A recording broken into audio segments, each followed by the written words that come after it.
una audición al servicio de las luchas populares.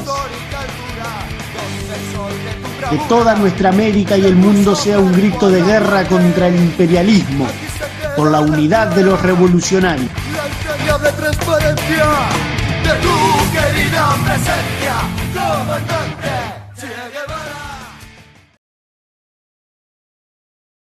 Buenas tardes, compañeros, compañeras. Bueno, Mauricio del Frente de Acción Revolucionaria de Argentina, y bueno, agradecerle nuevamente al MRGO la invitación a participar de un nuevo aniversario de su organización.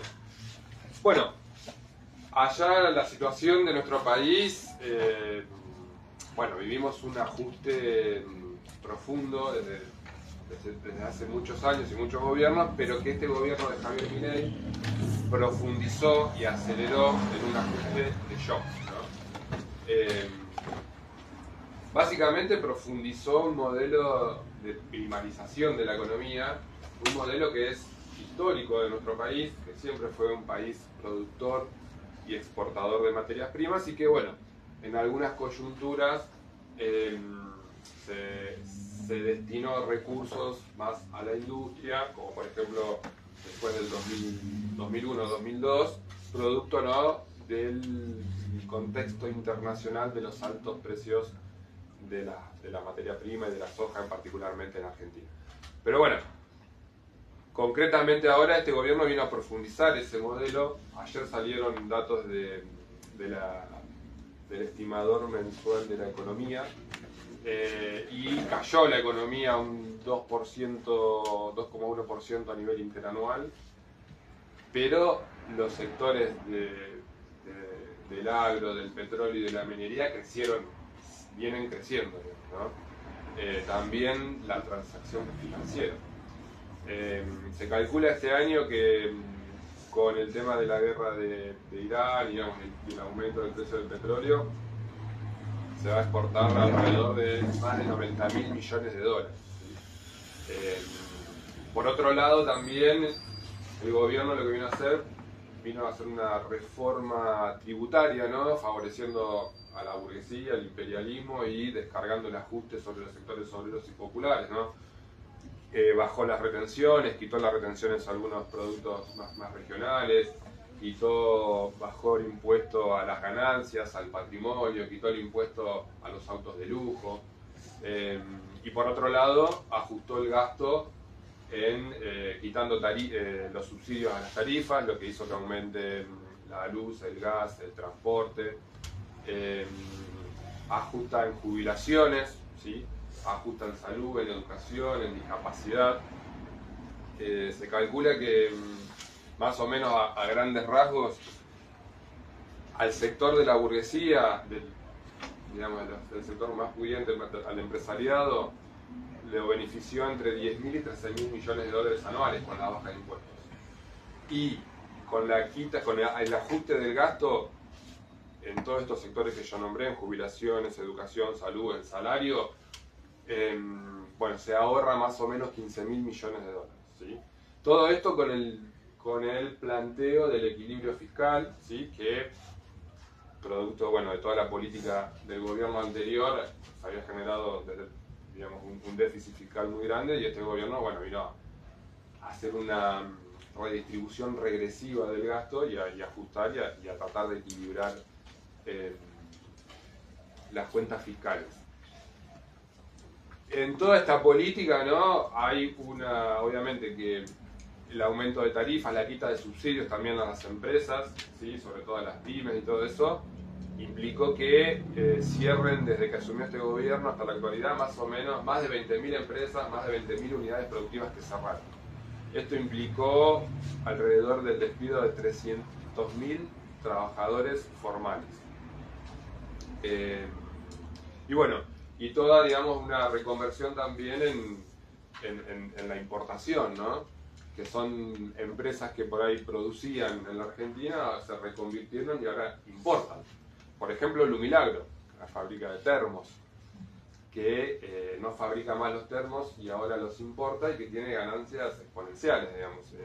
Estaba viendo, ahí salió un informe que, por ejemplo, importan los termos, Lumilagro importa termos a 8.000 pesos, que son más o menos $6, y los vende a 44.000 pesos, alrededor de $32, es decir, más de 5 veces. Las ollas Essen las importan a 50.000 pesos, $35, y las venden a 384.000 pesos, alrededor de $274, es 7 veces más. Y bueno, y todas, digamos, siguen ganando, ¿no? En todo este proceso también hay disputas entre la burguesía, ¿no? Hay toda una política de inversión también, sobre todo en Vaca Muerta, en el petróleo, donde también, digamos, Techín, Pablo Roca decidió también invertir en todo ese sector, pero también hace los caños, los tubos sin costura, ¿no? Para el traslado de todo el petróleo y del gas, y en ese sentido hubo un proyecto, digamos, que había un consorcio también compuesto por YPF y por otros burgueses en Argentina, donde para trasladar toda esa materia prima desde Vaca Muerta, desde Neuquén hasta Río Negro, para poder después exportarlo, bueno, lo dejaron afuera, a Pablo Roca, contrataron a una empresa india, y bueno, es parte de toda esa disputa entre la burguesía que también, digamos, bueno, que este gobierno lo denunciaba a Pablo Roca diciendo que era, digamos, que se venía beneficiando con el Estado, ¿no? Que cazaban adentro del zoológico, ¿no? Porque, bueno, hacían negocio con el Estado, y es parte de, bueno, de toda esta disputa también entre la burguesía. En todo este proceso, además, hay toda una reforma, digamos, en las relaciones laborales. Este gobierno logró aprobar una reforma laboral totalmente regresiva, que implica, digamos, más precarización, implica, digamos, que las patronales puedan despedir sin subsidio, sin indemnizar, implica también extender el horario laboral sin pagar horas extras, prohibir también las asambleas dentro del lugar de trabajo. En muchos gremios los decretó como servicio esencial, por lo tanto se prohíbe el derecho a huelga, ¿sí? Pero bueno, es una reforma laboral que hace muchísimos años que se viene planteando, inclusive el gobierno de Macri la había planteado para poder hacerla y no la pudieron concretar, producto, digamos, de que no tenía consenso social. Y bueno, y este gobierno la concretó, digamos, ¿sí? Pero en parte también porque en Argentina hay más o menos 21 o 22 millones que es la población económicamente activa, y tenemos un 50% que está totalmente precarizado, digamos, que trabaja en condiciones informales, sin ningún tipo de derecho, que también los despiden sin indemnización, que no tiene derecho a la obra social, a las vacaciones. Digamos, todo ese sector, cuando se discutió la reforma laboral, obviamente no percibía, digamos, la quita de derechos.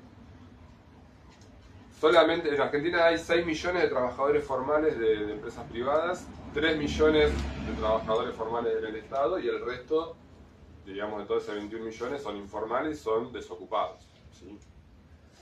Y ahora creció muchísimo el tema del trabajo de las aplicaciones, de Uber, de Rappi, que ya inclusive, digamos, al haber tanta oferta, digamos, tampoco cada vez ganan menos y ya tampoco es una salida laboral, ¿no?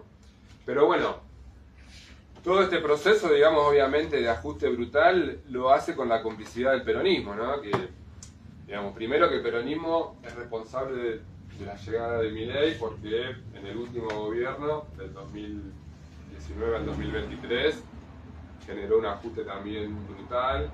En el marco de sostener los subsidios, generó, digamos, desde la lógica del capitalismo, un enorme déficit fiscal, y emitió dinero, generó inflación, terminó con un 200% de inflación, y con todo con un discurso y un planteo de más Estado, de salud pública, de educación pública.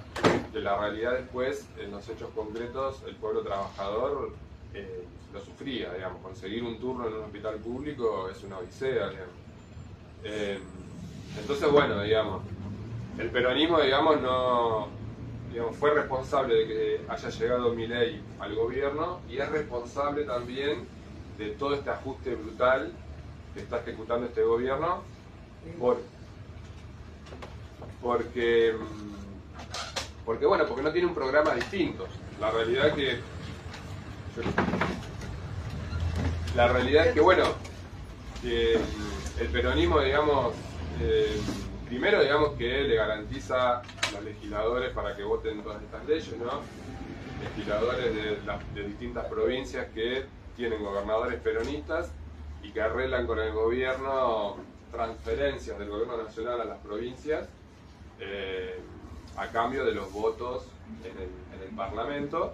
Pero además, digamos, no tiene un programa distinto porque, digamos, ahora también empezó ya la campaña electoral para el 2027 y en realidad ya desde antes, ¿no? El planteo era, bueno, tenemos que esperar al 2027, no podemos hacer nada, o sea, no plantea, digamos, ninguna propuesta de lucha, sino que hay que esperar mientras, bueno, tenemos esto, ¿no? 300.000 despidos, la inflación, digamos, que viene creciendo, hace 10 meses que la inflación crece, que aumenta el costo de vida, que aumentan las tarifas, y bueno, y el peronismo plantea hay que esperar al 2027. Y ahora empezó ya toda la campaña y toda la disputa dentro del peronismo para ver quién, digamos, es el candidato el año que viene.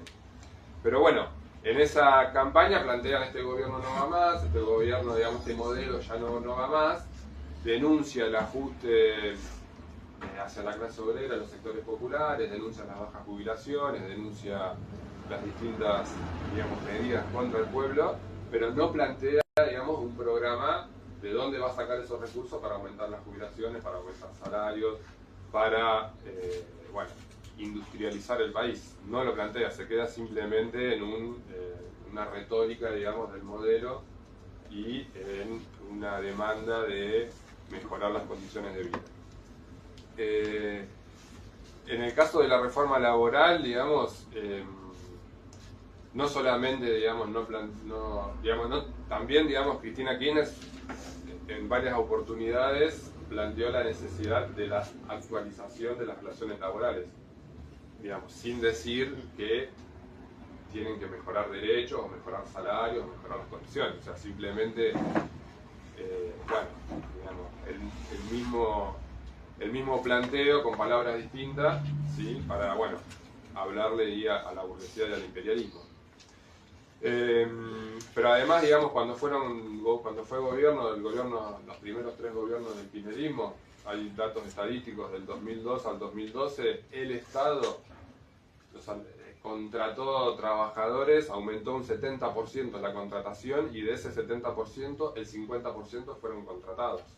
Es decir, el gobierno en el Estado, el gobierno peronista, tomaba trabajadores de forma precaria, aumentó un 234% los trabajadores contratados del Estado en la mejor época del kirchnerismo, ¿no? Y bueno, y concretamente, digamos, en cuanto a, digamos, al proceso donde se trató toda esta reforma laboral, el peronismo, digamos, y las organizaciones sindicales y las centrales sindicales fueron totalmente cómplices. Abiertamente negociaron la caja a los sindicatos. O sea, en un momento estaba planteado dentro de todo el articulado del proyecto de ley quitar una cuota sindical que pagan las patronales, digamos, por cada trabajador y recortar las transferencias para las obras sociales sindicales, y negociaron sacar esos artículos, digamos, o sea que esos artículos los dejaron. Por eso la CGT, cuando se trató la reforma laboral, primero en senadores convocó a una movilización sin paro, ¿sí? Que tampoco, digamos, la convocó masivamente, y cuando se trató en diputado, que se terminó de aprobar, llamó a un paro sin movilización. O sea, así que bueno, digamos, toda una jugada para garantizar la paz social. Hay un sector de la CGT que armó un frente junto con la CTA, que se llama Frente Sindical Unido, FRESU, que se plantea más a la izquierda, pero que en los hechos, digamos, es eso, digamos, es contener por izquierda. Hay sindicatos, digamos, como aceiteros, que son sindicatos independientes, que son combativos y que han logrado buenos salarios para sus trabajadores, con planes de lucha, con paros. Pero, digamos, después tenés a la UOM, que es de la CGT, tenés a la CETERA, que es la central de docentes a nivel nacional. En este momento hay luchas en varias provincias, y la CETERA, que podría convocar un paro nacional para unificar la lucha de todas estas provincias, bueno, las sigue manteniendo aisladas, fragmentadas y perdiendo fuerza para poder lograr sus conquistas, digamos. El sindicato de base de CETERA en la ciudad de Buenos Aires, de la UTE, donde yo soy docente, bueno, viene arreglando con el macrismo hace más de 18 años en la ciudad de Buenos Aires, que es gobierno, la derecha en la ciudad de Buenos Aires. El sindicato docente de la ciudad de la CETERA acuerda con todas las medidas regresivas de ajuste, que viene siendo brutal, digamos, estos últimos años. Hay una intensificación de la reforma educativa totalmente regresiva, con despidos de docentes, cambios de planes, cerró una escuela el año pasado, bueno, ese sindicato está en el FRESU que supuestamente se plantean una posición más combativa. En todo este marco tenemos también a la izquierda, a la gran mayoría de la izquierda, básicamente el Frente de Izquierda de los Trabajadores Unidad, donde está el PTS, el Partido Obrero, Izquierda Socialista y el MST, que bueno, que nosotros decimos que hacen un seguidismo al peronismo, porque permanentemente le están planteando a la CGT a que rompa con el gobierno y que haga un plan de lucha por un paro general. Cuando la CGT convocó en diciembre contra la reforma laboral que se estaba tratando, que fue precisamente para negociar que quiten estos artículos, que no le quiten los recursos para su caja, esta izquierda marchó ahí también legitimando a esa dirección y haciéndole el juego, digamos, en su disputa, digamos, para pelear contra los recursos que le querían quitar. Y bueno, digamos, y termina, digamos, legitimando a esa dirección, educando a los trabajadores en generar expectativas en esas direcciones, que después, bueno, lo que decíamos, ¿no? Terminan siendo cómplices del gobierno de derecha.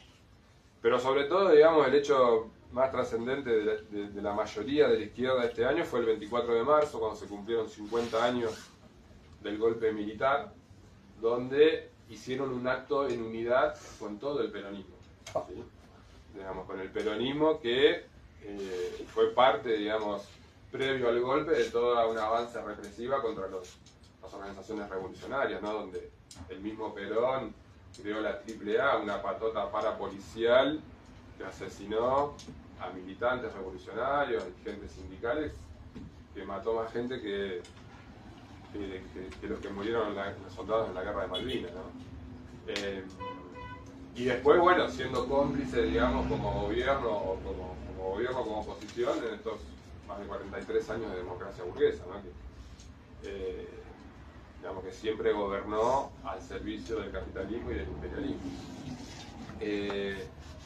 Digamos, esto lo destaco porque el encuentro Memoria, Verdad y Justicia, que digamos que estaba la mayoría de la izquierda y los organismos de derechos humanos independientes del peronismo, y que siempre fue independiente de todos los gobiernos, siempre hizo actos, hace 30 años, actos de forma independiente, digamos, del peronismo, digamos, y obviamente denunciando toda la complicidad del peronismo con la represión en todos estos años de democracia. Y bueno, digamos, y además que con toda esta complicidad que nosotros vivíamos acá con el ajuste actual.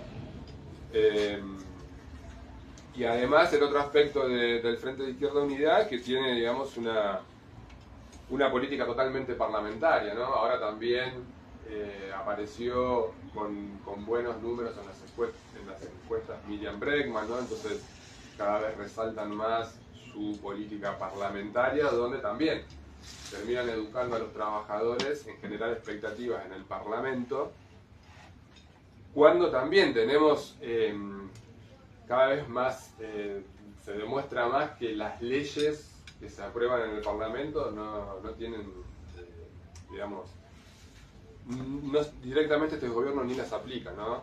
Se aprobaron las leyes de aumento universitario el año pasado, se aprobó también una ley de emergencia en discapacidad, que se aprobaron 4 veces, ¿no? Porque se aprobaron primero, el gobierno las derogó, y después se aprobaron con la mayoría de 2/3 para que queden firmes, y bueno, quedaron firmes y este gobierno no las aplica. Es decir, y eso no se denuncia desde la izquierda, que supuestamente digamos, caracterizamos que el Estado es la herramienta de la burguesía. Bueno, acá, digamos, se oculta toda esa caracterización del Estado y al contrario, se refuerza, ¿sí?, educando a los trabajadores en confiar en esa institución, que bueno, digamos, con proyectos de ley, ¿no? Todo el tiempo, digamos, con el fetiche, ¿no?, de tratar de resolver los problemas de los trabajadores con algún proyecto de ley. Y después con el otro planteo también de que hay que ganar la calle, ¿no?, que es otro latinillo que se usa, que se usan varios sectores de izquierda, que no está mal, pero el problema es que, digamos, que con eso no alcanza, porque se han hecho movilizaciones masivas, por ejemplo, en la lucha universitaria, que es un aspecto muy sentido en la sociedad argentina. Se han hecho movilizaciones recontra masivas, inclusive se han destacado movilizaciones históricas contra el ajuste universitario, y bueno, claramente, bueno, se aprobó una ley y todo, y sigue el ajuste universitario. Lo mismo con el sector de discapacidad. Entonces, se terminan, digamos, promoviendo, digamos, bueno, la masividad, y después el peronismo utiliza esas luchas al servicio de su proyecto electoral.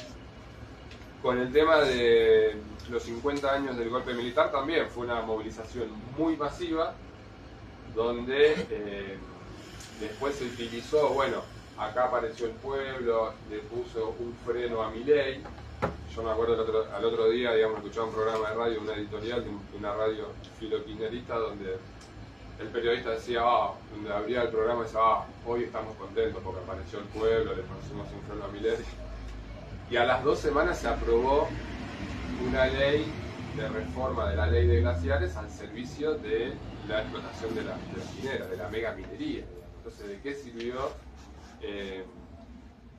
digamos, la movilización masiva por el 24 de marzo? Bueno, sirvió para legitimar, digamos, también el peronismo, porque fue Axel Kicillof, que es uno de los candidatos a presidente, y bueno, todos hacen propaganda, pero siempre, digamos, legitimando a esa corriente.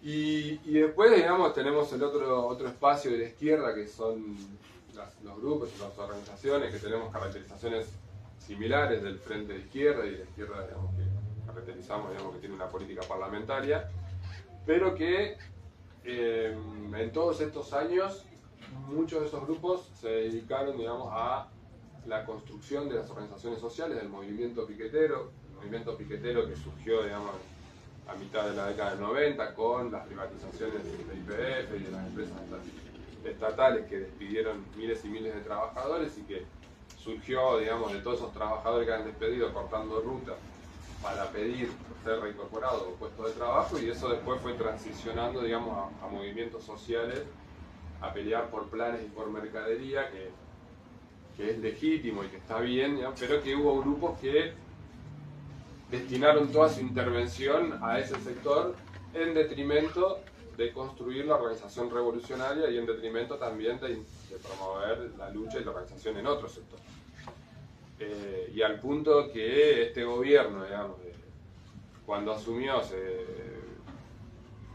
impulsó una política contra los movimientos, digamos, obviamente con la represión y con la judicialización de la lucha, pero también con una medida administrativa que ya habíamos comentado acá, que, digamos, se le quitó la administración de los planes a las organizaciones sociales y pasó directamente a manos del Estado, y en esa combinación de políticas logró desarticular la movilización de los movimientos, cuando antes movilizaban cuadras y cuadras de, digamos, de beneficiarios de los planes. Bueno, se desarticuló, digamos, hoy movilizan muchísimo menos, congeló los planes en 80.000 pesos más o menos, o sea, desde que asumió este gobierno no aumentó los planes, y hace un par de semanas atrás directamente eliminó los planes, ya no hay más planes sociales, 900.000 planes menos, digamos, y es todo un dato porque, bueno, digamos, nosotros teníamos intercambio con algunas organizaciones donde decían que había que orientar toda la militancia al movimiento desocupado. Bueno, digamos, lamentablemente, digamos, fueron unas políticas, digamos, que no lograron desarrollar niveles de organización, digamos, de una concepción clasista, y que hoy tenemos, digamos, esta casi desarticulación, ¿no? Que obviamente nosotros exigimos que se paguen los planes, denunciamos la represión, pero, digamos, queremos problematizar toda esta política, ¿no? Y después, bueno, en el marco de toda esta situación, lo que se evidencia, ¿no? Claramente una enorme debilidad de las organizaciones revolucionarias o con intención revolucionaria, porque este gobierno avanza con todas estas políticas casi sin resistencia, ¿no? Hay un montón de luchas en distintas provincias, de estatales, de docentes, hay luchas, digamos, de los jubilados que todos los miércoles van y pelean y se bancan la represión, los trabajadores de FATE, que es una fábrica que, digamos, que cerró hace 2 meses, calculo, no me acuerdo bien cuánto, digamos, dejando en la calle a 900 trabajadores, que los trabajadores están ocupando la fábrica, pero son todas luchas defensivas, digamos. Y son luchas, digamos, que ni siquiera logran articularse. Y esto, lo de la reforma laboral, también es muy sintomático. Se aprobó sin gente en la calle. Obviamente el gobierno reprimió, hay 2 compañeros que están presos, otros que están procesados, por lo cual también es urgente pedir la libertad de los compañeros. Pero la línea editorial de todos los medios era, bueno, acá se planteó la lucha contra la reforma laboral y fue una jornada de lucha sin lucha. Así, textuales palabras, lo decían, porque no había gente en la calle. Cuando se aprobó la reforma laboral, no había gente en la calle. Entonces, creo que son cosas que hay que tener en cuenta y que un sector importante de la izquierda del FITU no lo registra, al contrario. Plantean esto, el 24 de marzo le frenamos la mano a Milei porque fue una movilización masiva, y la realidad es que el gobierno sigue avanzando, y hay, digamos, el otro dato que hay es que hay un hartazgo importante. Hace también un par de semanas, parte de la disputa con las empresas del transporte, el gobierno no le transfirió los subsidios, redujeron el servicio y había colas y colas para filas, digamos, y esperando el bondi y el colectivo para ir a trabajar de 1 hora a 1 hora y media, y se manifestó un descontento social bastante fuerte, ¿no? Hay una entrevista a una mujer joven de 28 años que salió en TN, creo que en La Nación también, planteando que está cansada, que en la casa de ella son 3 que tienen trabajo en blanco, el padre, ella y el hermano, y que no llegan a fin de mes. Dicen, yo voy a trabajar toda mi vida para pagar deudas. Y ese es el otro dato, está aumentando considerablemente la morosidad, es decir, trabajadores que se endeudan para comer y que después no pueden pagar las deudas, esas deudas. Bajó el consumo de leche, bajó el consumo de pan un 40%, cerraron 2.000 panaderías, ¿sí? Bueno, el consumo de carne también, y bueno, y este gobierno, sí, también es verdad que bajó en la imagen del gobierno, ¿no? Que viene bajando, pero así todo, digamos, sigue gobernando y se sigue garantizando la paz social. Por eso, bueno, nosotros creemos que hay que ser, digamos, claros y objetivos con el diagnóstico, que no nos podemos mentir, y bueno, digamos, y a partir de ese diagnóstico ver cómo podemos aportar a revertir esta situación. Digamos, hay un montón de jóvenes, de trabajadores, de militantes independientes que están ahí buscando dónde aportar, pero bueno, digamos, hay lo que venimos diciendo, ¿no? Una crisis teórica, una crisis ideológica, una crisis orgánica. Hay mucha dispersión de los destacamentos revolucionarios. Nosotros creemos que hay que aportar, digamos, a encontrar formas de cómo nos encontramos, a la redundancia, digamos, para formarnos, para seguir estudiando, para formar cuadros, para discutir un programa, ¿no? Que también es necesario discutir un programa, y cómo promovemos, digamos, a partir de poder articularnos y desarrollar más organización, bueno, aportar también a elevar los niveles de conciencia de los trabajadores y del pueblo en la necesidad, digamos, de la revolución, ¿no? En la caracterización del Estado como herramienta de la burguesía, digamos, y elevar los niveles de conciencia que permitan desarrollar la organización y perdurar en el tiempo, ¿no? Y no que digamos, que nos arrastren permanentemente, digamos, esto que hay que ser muchos, que hay que ser más, que bueno, que el pueblo es peronista y tenemos que unirnos con el peronismo y que está gobernando la derecha y entonces, bueno, tenemos que unirnos también con el peronismo. Por eso, bueno, digamos, nada, tenemos tarea por delante y bueno, la idea es tratar de aportar en este sentido, ¿no? Nada más. Muchas gracias.